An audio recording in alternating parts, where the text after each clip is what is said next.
Good morning students. आज के आमी तुम्हादेर संगे आलोचना करब वेस्ट बेंगल बोर्डे चतुर्थ श्रेणीर उइंग्स पार्ट 1 बोइएर page number 12 activity 15 activity 16 activity 17।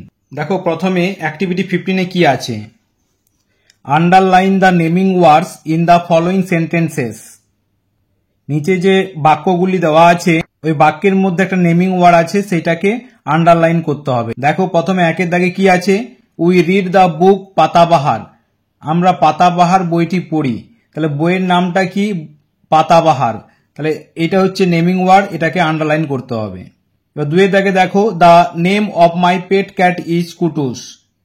আমার পোষা বিড়ালের নাম হলো কুটুস, তাহলে এখানে পোষা বিড়ালের নামটা কি আছে কুটুস, এটা হচ্ছে নেমিং ওয়ার্ড, এটাকে আন্ডারলাইন করতে হবে। ঠিক আছে, বুঝতে পারছো। এবার দেখো তিনের দাগে we went to Mumbai last week. আমরা গত সপ্তাহে মুম্বাই গিয়েছিলাম, তাহলে মুম্বাই হচ্ছে একটা জায়গার নাম, তাহলে এটা হচ্ছে নেমিং ওয়ার্ড, এটাকে আন্ডারলাইন করতে হবে। এরপর দেখো চারের দাগে Sealdah is a railway station. Sealdah হচ্ছে একটা রেলওয়ে স্টেশন, তাহলে এখানে রেলওয়ে স্টেশনের নামটা কি শিয়ালদা, তাহলে এটা একটা নেমিং ওয়ার্ড, এটাকে আন্ডারলাইন করতে হবে। বুঝতে পারলে। এরপর দেখো activity 16 circle the describing word. Circle মানে গোলদাগ, গোলদাগ করতে হবে কিসে ডেসক্রাইবিং ওয়ার্ড। ডেসক্রাইবিং ওয়ার্ড মানে যে ওয়ার্ডটা দিয়ে কোনো কিছু বর্ণনা করা বোঝায়। দেখো প্রথমে একের দাগে কি আছে, the tall man rides on a বাস।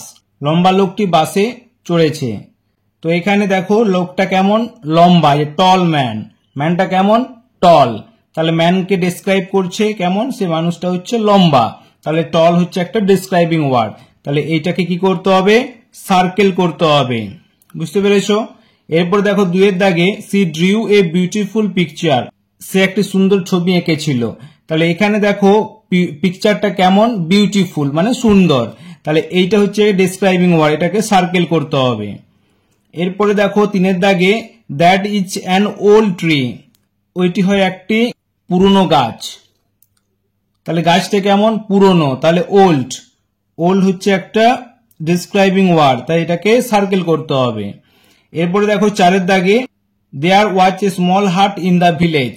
গ্রামে একটি ছোট্ট কুড়ে ঘর আছে, তাহলে এখানে দেখো হাট, হাট মানে কুড়ে ঘর, কুড়ে ঘরটা কেমন স্মল, তাহলে এখানে স্মল হচ্ছে একটা ডিসক্রাইবিং ওয়ার্ড, তাহলে এটাকে কি করতে হবে সার্কেল করতে হবে।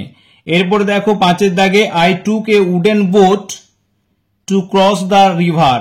আমি একটি কাঠের নৌকা নিয়েছিলাম নদীটাকে পেরোনোর জন্য, তাহলে দেখো এখানে বোট মানে নৌকা, নৌকাটা কিসের কাঠের, এই যে উডেন, তাহলে এটা বোটকে ডেসক্রাইব করছে এই ওয়ার্ডটি দিয়ে, তাহলে এটা হচ্ছে ডেসক্রাইবিং ওয়ার্ড, তাহলে এটাকে আমার কি করতে হবে সার্কেল করতে হবে। বুঝতে পারলে তাহলে। এরপরে দেখো অ্যাক্টিভিটি 17। দেখো অ্যাক্টিভিটি 17 কি করতে বলা হয়েছে, fill in the blanks by choosing appropriate describing words from the help box. তো সাহায্যকারী বাক্স যে দেওয়া আছে এখানে দেখতে পাচ্ছ হেল্প বক্স, এখানে কয়েকটি ডেসক্রাইবিং ওয়ার্ড লেখা আছে, সেই ডেসক্রাইবিং ওয়ার্ডগুলোকে এইখানে ফিল আপ করতে হবে। ঠিক আছে, দেখো প্রথমে কি আছে, that is a dash banana, green banana, ওইটি হয় একটি সবুজ কলা। Dash mango is sour, ripe mango is sour, পাকা আম হয় চক।